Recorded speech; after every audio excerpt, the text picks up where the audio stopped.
کسی کو اگر دنیا کا مال زیادہ مل رہا ہے باوجود کہ وہ اللہ کا نافرمان ہے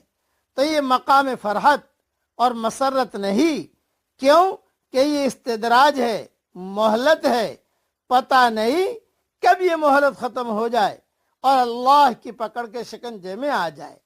حدیث شریف میں آتا ہے دنیا کی حیثیت آخرت کے مقابلے میں